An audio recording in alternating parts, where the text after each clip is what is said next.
Saison depuis a démarré de bien forte manière et pour preuve, la capitale économique était inondée ce jeudi. Difficile de circuler dans certaines zones car l'eau a élu domicile sur la chaussée. Yasser, Trésor, Tanon et Luther Njemo. Ce sont des signes qui trahissent les imperfections de la ville de Douala en matière d'urbanisme. La pluie de ce jeudi matin donne place à l'inondation. Nous sommes dans les rues d'Aqua, difficile de marcher sans se tremper.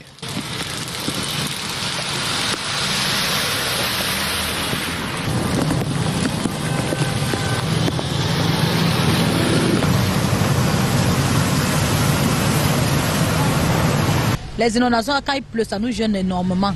Énormément. Ça fait tomber les voitures. Les gens tombent là, cassent les pieds, se font mal. Les gens se discutent.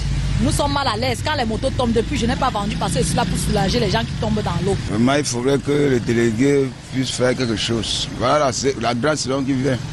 Petit pluie de 2 temps, c'est tout inondé, c'est pas bien. C'est pas vraiment. S'il pouvait comprendre que la ville est saturée avec l'eau, c'est pas. Il faut qu'il change. Le drain de Bessengue, encore en chantier, canalise tout de même si les riverains sont en danger. La petite saison des pluies ne fait que commencer. La suite s'annonce difficile avec ce que l'on voit aujourd'hui, les pieds dans l'eau à Douala.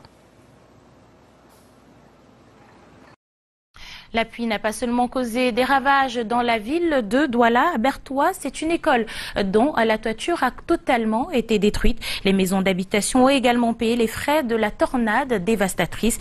Tous appellent à l'aide. Monique Naoussi Fosso et Kizito Koumaï pour les détails.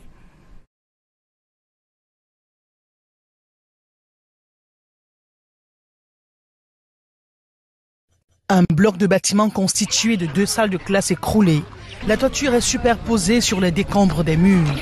Bilan provisoire d'une pluie torrentielle qui s'est abattue au quartier Tindamba, dans la commune de Berthois 2e. La situation que nous avons vécue hier, vraiment, c'était une très grande pluie accompagnée d'un très grand vent qui a, n'est-ce pas, déporté, qui a déterré, si on peut le dire, n'est-ce pas, 2 salles de classe. Et qui allait dans ce verset, n'est-ce pas, de l'autre côté sur la maison de Alain, de Alino. Bien, moi également, puisque je suis aussi juste en construction à côté de l'école là, avec ce grand vent également, j'ai eu une perte de tout un côté du mur qui s'est écroulé. Je sortais de chez moi, subitement je vois comment le mur se lève, comme si on l'avait porté. Et c'est de là, quand je prends fuite, la planche me dose au dos. Ça s'est retrouvé tout juste sur mon toit. Et j'avais 9 personnes dans la maison. Cette pluie torrentielle a laissé sur le carreau le bureau du directeur de cet établissement scolaire. Je suis un directeur malheureux ce matin, tel que vous le constatez, parce que les 2 salles de classe que le vent a emportées hier demeurent les salles de classe les plus importantes de cette école parce qu'il y a environ 300 petits garçons dedans.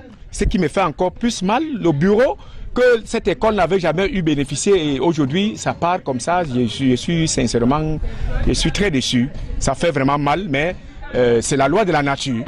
Si rien n'est fait pour restaurer cet établissement, pas moins de 300 jeunes écoliers ne reprendront pas le chemin de l'école d'ici le début du 3e trimestre de l'année scolaire en cours. Nous attendons le sous-préfet et le maire titulaire et j'ose croire que d'ici une semaine, avant la rentrée, les 300 enfants pourront regagner un abri. En attendant, les populations riveraines aident le chef de l'établissement à récupérer les tables bancs et les feuilles de tôle.